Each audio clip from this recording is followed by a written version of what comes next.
Nalazimo se u Hrvatskom narodnom kazalištu u Zagrebu ispred biste znamenite hrvatske umjetnice Milke Trnine, koje su njeni suvremenici i brojni ljubitelji glazbene umjetnosti smatrali jednom od najvećih i najcijenjenijih umjetnica u cijeloj povijesti opere. Milka Trnina rođena je 1863. godine u Vezišću, malom moslavačkom mjestu nedaleko od Ivanić Grada. Svoje glazbeno školovanje započinje sa samo 6 godina u Zagrebu, a nakon završetka Zagrebačkog konzervatorija, smjer solog pjevanja, studij nastavlja na Bečkom konzervatoriju. Svojim prekrasnim sopranom stječe svjetsku slavu i nastupa širom Europe na najvažnijim opernim pozornicama toga doba, a od 1900. nastupa u njujorškom Metropolitanu. U povijesti glazbe smatra se jednom od najvećih i najboljih interpretatorica Wagnerovih junakina.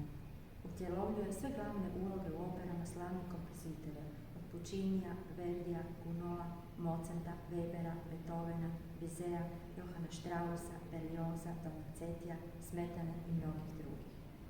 Danas, osim jedne snimke iz Metropolitana u New Yorku, niti u jednoj arhivi ne možemo pronaći zvučne zapise njezinih maestralnih nastupa. Prema njezinoj želji, svi su zapisi uništeni jer je smatrala da zvučni zapisi zbog tehničkih nedostataka ne mogu vjerno proizvesti njezin glas. Milka Trnina 1890. godine postaje prvakinja Kraljevske dvorske opere u Minhenu i u njoj ostaje do kraja svoje karijere. Bavarski princ Leopold imenuje kraljevskom bavarskom komornom pjevačicom, a svojim glasom uveličava je inauguraciju ruskog cara Nikolaja II. U travnju 1882. godine debitira kao Amelija u Verdijevom Grabovnom plesu na sceni starog Zagrebačkog Gornjogradskog kazališta. Unatoč velikim angažmanima na svjetskim opernim scenama ne zaboravlja Zagreb te često nastupa ne samo u operama, već i kao koncertna pjevačica, vrlo često i dobrotvorno.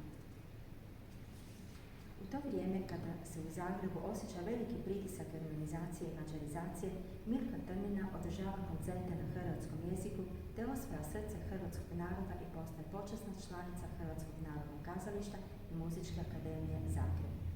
Bila je slavna, poštovana i poznata ne samo po svojem prekrasnom izraženom glasu, već i po dobroti. Slavni hrvatski izumitelj Nikola Tesla bio njezin prijatelj, te je 1897. godine sav prihod od predstave u Hrvatskom narodnom kazalištu u Zagrebu poklonila Društvu za poljepšanje Plitvičkih jezera. Danas se jedan od najljepših slapova u Nacionalnom parku Plitvičkih jezera zove po Milki. Na samom vrhuncu svjetske slave zbog bolesti povlači se sa scene. Svoj zadnji nastup 1906. godine održava u Minhenskoj operi. Do povratka u Zagreb živi u svojoj vili u Bavarskoj, te potom odlazi u New York na College of Music gdje podučava pjevanje. Godine 1913. vraća se u Zagreb na Gornji grad. Postaje počasna profesorica na Muzičkoj akademiji, te se posvećuje podučavanju mladih talentiranih pjevača. Njezina najpoznatija učenica bila je Zinka Kunc-Milanova, koja zahvaljujući Milkovoj poduci postaje njezina nasljednica, jedna od najvećih svjetskih opernih pjevačica.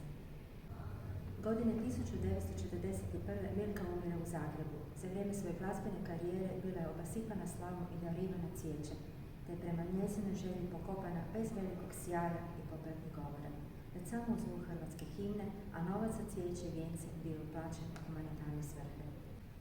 Danas dio bogate ostavštine Milke Trnine, Hrvatsko operni divi svjetskog klasa, čuva muzej grada Zagreba i Gradski muzej Požega, a svoje raskošne kostime Milka je darovala Hrvatskom narodnom kazalištu u Zagrebu. Njezino ime nosi jedna glazbena i jedna osnovna škola i ulice u mnogim hrvatskim gradovima nose njezino ime, a izdana je poštanska marka slikom Milke Trnine. Hrvatsko društvo glazbenih umjetnika 1958. godine ustanovio je godišnju nagradu Milka Trnina, nagradu s međunarodnim ugledom koju dodjeljuje najzaslužnijim glazbenicima. Ta naša velika glazbena umjetnica 2 godine prije svoje smrti svoje životno uvjerenje potvrdila je izjavom da je umjetnički život težak i mučan, ali za sve to da se još jednom rodi i da može birati ne bi izabrala drugo